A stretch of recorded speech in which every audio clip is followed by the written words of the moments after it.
it's Greg and guys. We're back. We hope you're having a happy day wherever you're watching this video content from. As always, we'd like to thank you for your continued support of Greg and Guidance, social media, and writing efforts. Thank you, thank you, thank you. As always, we also appreciate your follows of us on X at Craig Hoffman 11 over there, as well as our new Greg Grizzle and Gaijin Discord channel. Today's topic: what to do when you love people and care about them more than they do about you. A friend posted a book link that she had been reading on this topic, and other people posted memes about love and caring from them being one way in nature. And I had posted on my Facebook more than once about how I felt like I care more about family, friends, coworkers, students, and even strangers than they care about me.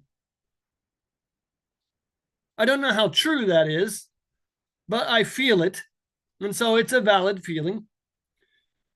I've been in Japan now 20 years, slightly more. I'm 50 years old. When I first came, I was 29, and I had foreigner friends in the building. They were about my age, a few years younger in some cases. We got along, we went out. I had more money, more time as I was single. And I really felt like I had a social circle of pals here. Social media and internet was still kind of in its infancy as far as connecting to friends. No Facebook quite yet. No Twitter, now X. I think there was MySpace, and I had a blog that I started about a month before I had come to Japan. And I updated my family mostly there, but my apartment did not have internet for about a year and a half. Of course, I came to Japan and I had coworkers and friends, and I met new people, and I'm slightly, quote unquote, special as the foreigner at the time.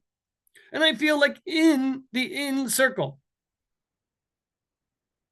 And I felt like the effort I made for people was reciprocated. Those foreigners that were here before me left as their contracts and time limits, and they moved on to other things in life. And they were replaced by even younger foreigners, mostly English teachers in my circle. And I got older, now 30, 31, 32. And they're 21, 22, 23. And that life experience gap created rifts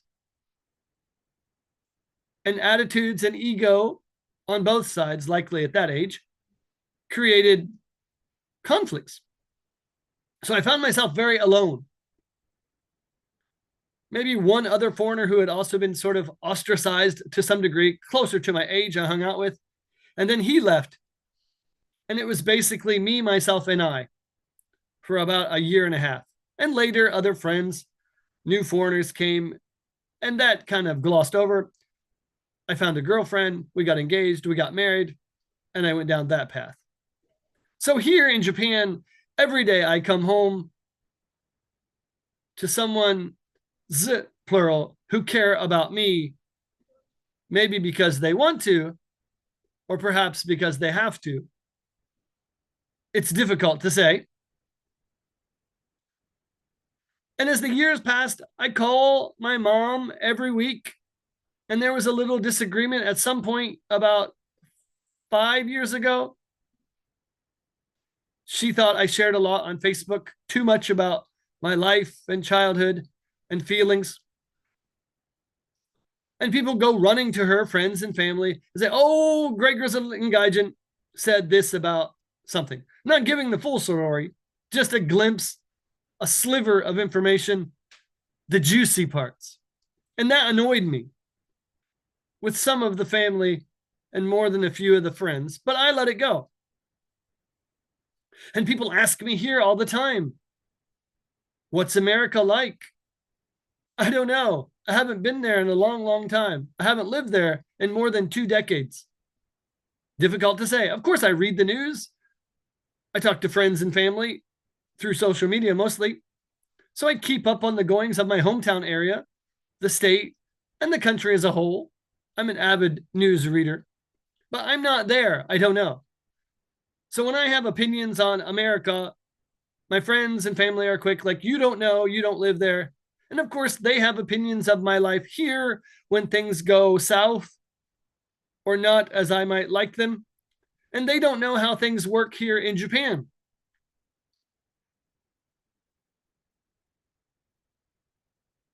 But I still make a lot of effort, in my opinion. I do weekly live feeds where my friends can come in and ask questions and talk to me if they want on Facebook. Some of them do. Most of my friends click an emoji when I post something Japan related or food related or family related, which I appreciate. But I also post often my blogs, my books, my thoughts, my musings, my videos like this. And there'll be 3 or 4 or 5 friends who consistently make an active effort to be interested in what I'm interested in. And behind the scenes, I know a lot of them have lost touch and connections with friends that we have in common. And they live near or even in the same town. And they've said, Greg Grizzled, you talk to me more than they do. What should I do? And I'll tell you that early here, when I felt there was a space between myself and family and friends and community and later the country, it hurt.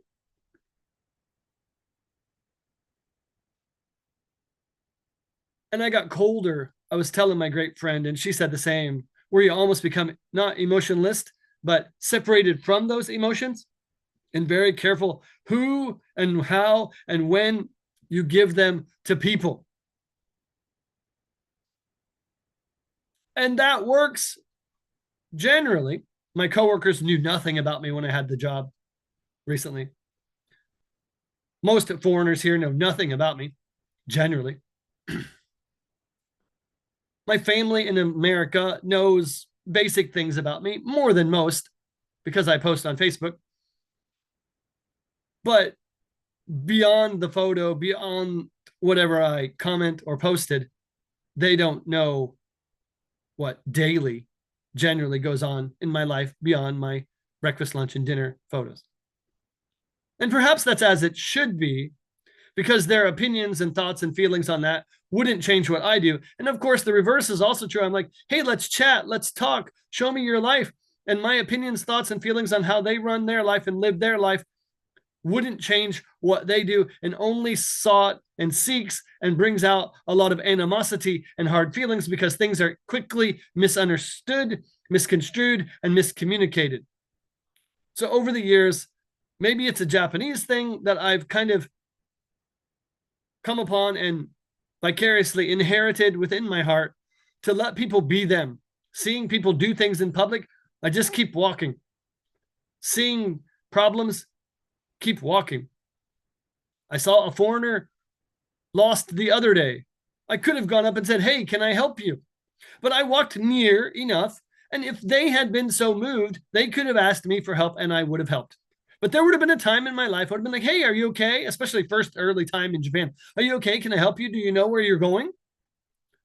Now, in my defense, when I saw that foreigner, I was in a big city I hadn't been to in a while, and there's a lot of construction going around. So I probably wouldn't have been as much of a help as I could have hoped.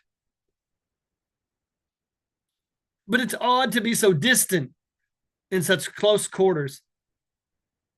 That is an island like Japan. But I had a friend once who said years ago, only lonely people get lonely, only bored people get bored. And I had done an AI thing before this little talk. I was going to show how to make boring topics seem interesting with pace and pitch and volume and rhythm and pause to keep people's attention. I've done it for years. I'm well known as a good lecturer and teacher. And people come, especially when they're an adult, because they want to learn English, maybe, but more so because they want to be entertained and have a good time with the foreigner, the native speaker who speaks often here English, although other languages now are becoming more popular. So edutainment is a real and concrete thing if you want to make money, especially when you look like this, no offense, and you're 50 in age. People don't come to me for my looks, and people certainly aren't coming to me to find a husband or a friend, as most of those adult English students are between the ages of 23, 24, and maybe early 30s before they get married.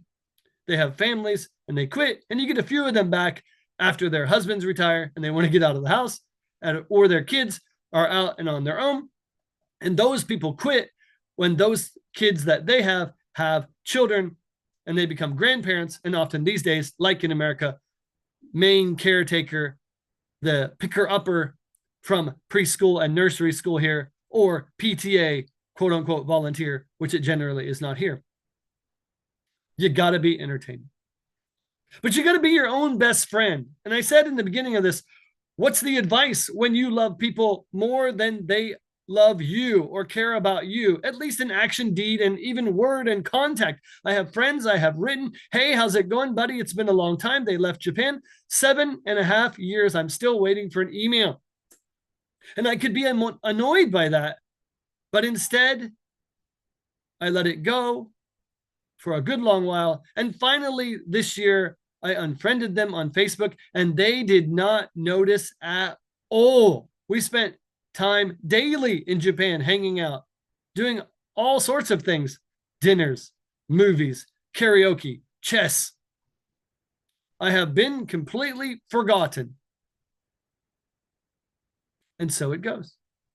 And I have friends.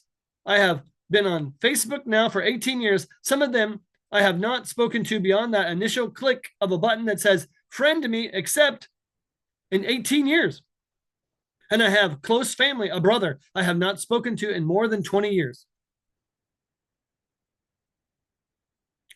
And there's nothing I can do about any of that, because relationships that last are two-way streets, not one-way streets. So if you have a lot of one-way relationships in your life, I encourage you to stop, look at the relationship, and see if it's really worth it. I'm not saying that you shut every door. I'm not saying that you shut out every person in your life, especially when they're close, lifelong friends and family.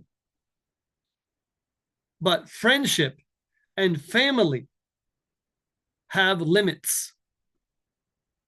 The average person I read changes half of their friends every 7 years. I'm 50 years old. That's probably about accurate for me. I can show you kindergarten pictures. I went to a small school in a small town. My friends from kindergarten became friends in elementary school, became friends in junior high school, became friends in high school, became friends even in college that was in the same time, or town rather. How do we now lose touch for distance when with the click of a button they could talk to me as easily as I am talking to you? Do I really need those kind of people in my life, especially when I'm so eager and willing to put forth such an effort? And it doesn't make me faultless or blameless in the process of friendship. Of course, I've failed to some degree. And that's okay. My grandfather used to do a church as a pastor every Sunday. Sometimes there wouldn't even be 10 people in that church. Most of them were family. Say, we wish there were more of you here, but we love you. But Jesus loves you more. And he would give as an exciting of a sermon as he would if there were 100 people on Christmas morning trying to make up for missing the other 51 Sundays a year. So save your energy for those who want to be willingly around you and in your circle, and who genuinely love and care about you. And don't worry at all about the rest. Something to think about. As always, we appreciate your support. Again, on X, Craig Hoffman 11, and on our new Greg Grizzly and Gaijin Discord channel. Have a great day, and as always, enjoy your life.